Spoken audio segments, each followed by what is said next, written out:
Bom dia, irmãos queridos, neste sábado, dia 8 de outubro. Bom dia, queridos irmãos e irmãs. Vamos hoje meditar o Evangelho de São Lucas, capítulo 11, versículos de 27 a 28. Feliz o ventre que te trouxe. Muito mais feliz quem gera Jesus, ouvindo e praticando a palavra. Uma mulher grita com muita espontaneidade no meio da multidão: Feliz a mãe que te gerou. E Jesus não perde ocasião. Parece repetir as palavras que bem conhecemos. Quem é minha mãe e quem são os meus irmãos? São aqueles que ouvem a palavra e a praticam. É muito claro que viver a palavra significa gerar Jesus nesse mundo, porque Jesus é a palavra, e quem vive a palavra gera Jesus no ventre do seu coração. Quem vive a palavra se torna Maria. Tudo isso te diz quanto importante seja o diário espiritual que você faz todo dia. O Senhor esteja convosco. Ele está no meio de nós. Proclamação do Evangelho de Jesus Cristo segundo Lucas. Glória a vós, Senhor. Naquele tempo, enquanto Jesus estava falando, uma mulher levantou a voz no meio da multidão e lhe disse: Feliz o ventre que te trouxe e os seios que te amamentaram. Jesus respondeu: Muito mais felizes são aqueles que ouvem a palavra de Deus e a põem em prática. Palavra da salvação. Glória a vós, Senhor.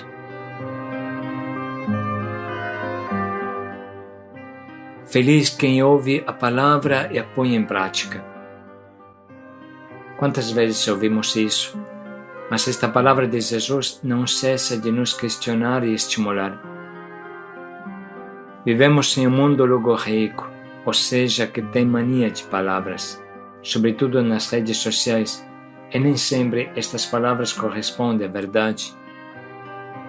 Para entender bem o que Jesus diz, feliz quem pratica a palavra, devemos pensar na própria realidade de Jesus. No início do seu Evangelho, João diz: O Verbo se fez carne. E Jesus é a palavra eterna encarnada na gruta de Belém. O que aconteceria a Jesus se tirássemos a sua encarnação? Só ficaria a palavra eterna, não encarnada. E esta palavra eterna está no sétimo céu, é absolutamente incompreensível para nós. Quem subiu até Deus para ouvir e entender a palavra?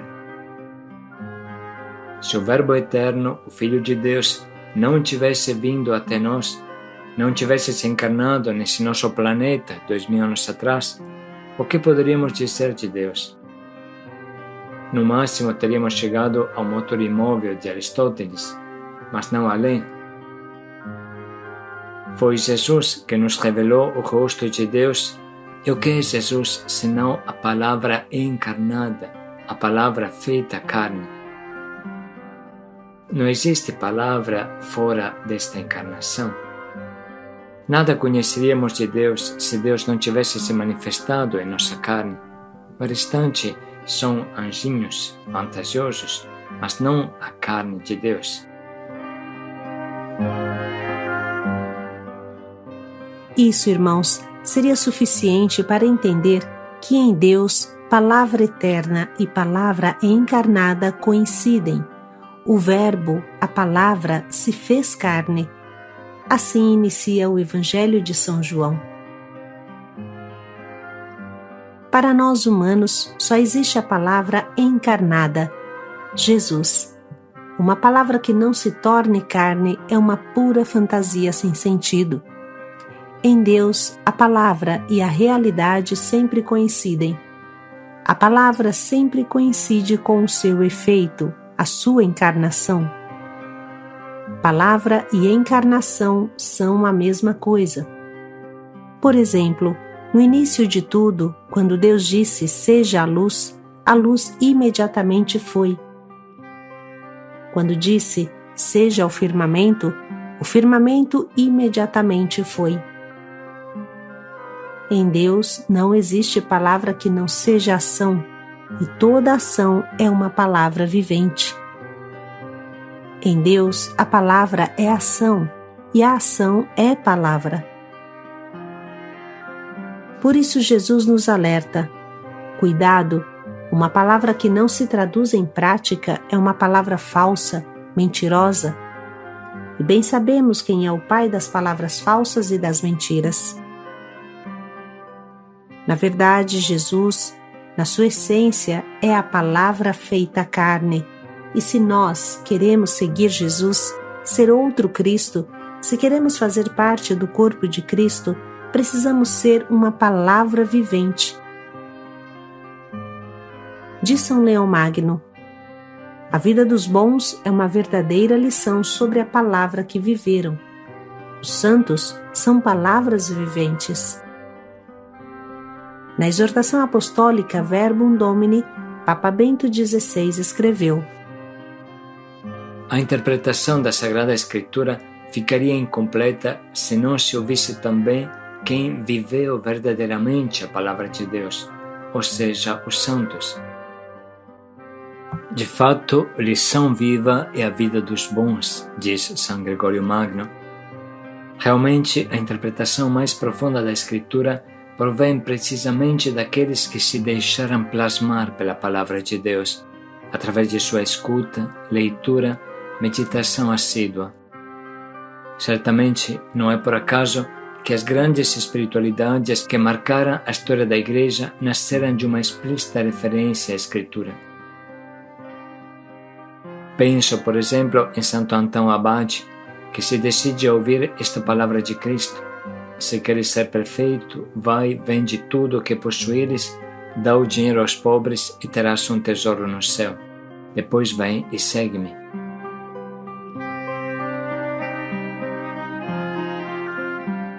São Francisco de Assis, ao ouvir que os discípulos de Cristo não devem possuir ouro, nem prata, nem dinheiro, não devem trazer alforge, nem pão, nem cajado para o caminho, não devem ter vários pares de calçado, nem 2 túnicas, logo exclamou, transbordando no Espírito Santo: com todo o coração isto quero, isto peço, isto anseio realizar. E Santa Clara de Assis reproduz plenamente a experiência de São Francisco. A forma de vida da Ordem das Irmãs Pobres é esta: observar o Santo Evangelho de Nosso Senhor Jesus Cristo. Assim escreve Clara de Assis. Por sua vez, São Domingos de Gusmão, em toda parte, se manifestava como um homem evangélico, tanto nas palavras como nas obras. E tais queriam que fossem os seus padres pregadores, homens evangélicos, como lemos em sua biografia. Santa Teresa de Ávila, nos seus escritos, recorre continuamente a imagens bíblicas para explicar a sua experiência mística e lembra que o próprio Jesus lhe manifesta que todo o mal do mundo deriva de não se conhecer claramente a verdade da Sagrada Escritura. Santa Teresa do Menino Jesus encontra o amor como a sua vocação pessoal, quando perscruta as Escrituras, em particular os capítulos 12 e 13 da primeira carta aos Coríntios. E a mesma santa assim nos descreve o fascínio das Escrituras. Apenas lanço o olhar sobre o Evangelho, imediatamente respiro os perfumes da vida de Jesus e sei para onde correr. Cada santo constitui uma espécie de raio de luz que brota da palavra de Deus. Assim o vemos também em Santo Inácio de Loyola, na sua busca da verdade e no discernimento espiritual. Em São João Bosco, na sua paixão pela educação dos jovens. Em São João Maria Vianney, na sua consciência da grandeza do sacerdócio como dom e dever. Em São Pio de Pietrelcina, no seu ser instrumento da misericórdia divina. Em São José Maria Escrivá, na sua pregação sobre a vocação universal à santidade. Em Santa Teresa de Calcutá, missionária da caridade de Deus pelos últimos, e nos mártires do nazismo e do comunismo representados, os primeiros por Santa Teresa Benedita da Cruz, Edith Stein, monja carmelita. Assim se conclui a palavra do Papa Bento XVI e nós podemos fazer uma aplicação prática a este nosso diário espiritual. Frequentemente alertamos para não fazer o diário do capeta. Hoje podemos explicar isso nos detalhes. Não podemos ser parecidos ao capeta. Ninguém conhece a palavra mais do que ele, mas nunca a pratica. Faz uma eternidade que ele escuta a palavra de Deus, mas nunca fez um gesto para colocá-la em prática. Por isso foi precipitado no inferno. A carta de Tiago diz: até os demônios acreditam e tremem, ou seja, conhecem a verdade, tremem, mas não a vivem. Escutam Deus falar, mas nunca vivem o que Ele fala. Que não aconteça o mesmo a nós, que abrimos o diário de manhã e não fechamos à noite. Não o vivemos durante o dia, infelizmente. Se é para fazer o diário do capeta, é melhor não fazer, é um pecado a menos. Escutar o diário de manhã, isso é bom. Pobre daquele que nem faz isso. A sua queda é iminente. Mas isso não basta. É necessário viver a palavra em cada momento do dia. Melhor seria fechar o diário 3 a 4 vezes por dia, ao meio-dia, às 4, à noite, para perceber se estamos vivendo ou não a palavra, se ela está mexendo conosco. Ai daqueles que não têm nada para escrever à noite e quebram a cabeça para encher linguiça e escrever frases de anjinhos, sem sentido. Se você quiser que a sua vida floresça, que ao teu redor a vida floresça, então viva a palavra, gere Jesus, encarne Jesus em você e ao seu redor. Jesus é a palavra encarnada, não é a palavra pensada ou falada ou sonhada. Quem não vive a palavra é filho do demônio que conhece a palavra e não a vive. Deixe que a palavra penetre as camadas mais profundas do teu ser. Deixe que a palavra converta as camadas mais profundas do teu ser. Deixa a palavra mudar a tua afetividade. Deixa a palavra acalmar a tua raiva e teus instintos. Com a palavra você se torna uma outra pessoa. Você se torna consanguíneo de Jesus. Ele diz: quem é meu pai, quem é minha mãe? Quem faz a vontade do Pai, quem coloca em prática a minha palavra, este é o meu irmão, meu pai, minha mãe. Viver a palavra nos torna irmãos de sangue de Jesus. Conscientes que não existe palavra a não ser encarnada, praticada e vivida, vamos ouvir novamente o trecho que hoje a liturgia nos propõe. Naquele tempo, enquanto Jesus estava falando, uma mulher levantou a voz no meio da multidão e lhe disse: feliz o ventre que te trouxe e os seios que te amamentaram. Jesus respondeu: muito mais felizes são aqueles que ouvem a palavra de Deus e a põem em prática.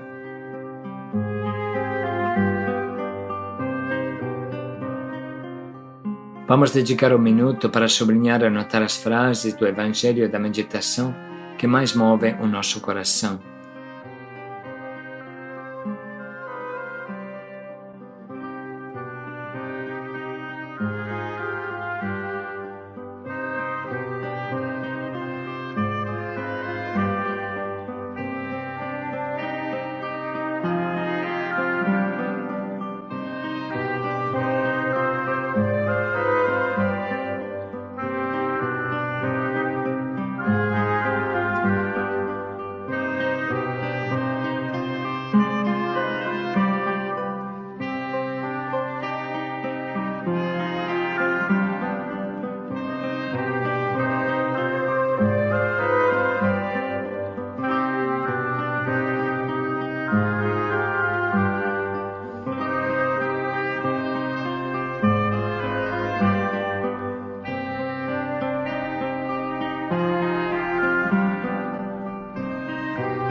Vamos parar um pouco agora para pensar em um propósito que guia o nosso dia. Pode ser também continuar com o propósito de ontem, conscientes de que nesse mundo a palavra pode ser encarnada e praticada. Palavra sem carne é mentira do encardido. Portanto, vamos pensar em qual palavra podemos viver hoje com todas as nossas forças.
Vamos dedicar mais um minuto para pensar bem em como podemos colocar em prática o quanto nos propomos.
Feliz o ventre que te trouxe.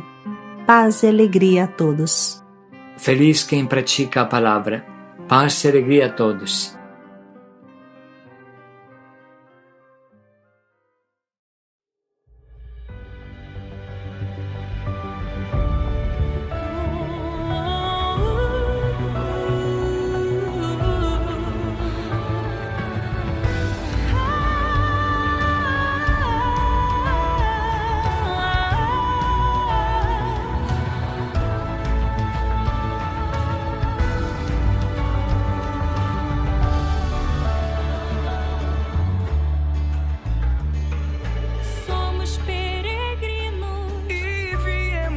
Aqui de tantos continentes e cidades, queremos ser missionários do Senhor, levar sua palavra, sua mensagem, ser como Maria, que um dia disse sim quando foi chamada ao seu projeto. Todo o céu se alegra, toda a terra canta os teus prodígios.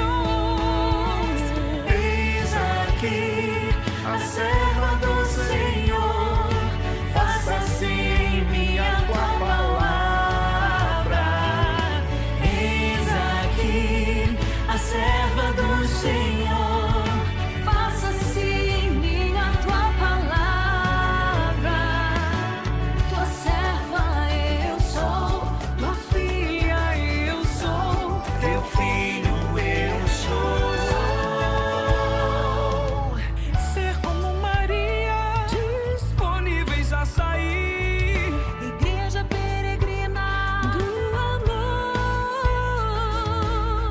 jovens testemunhas. E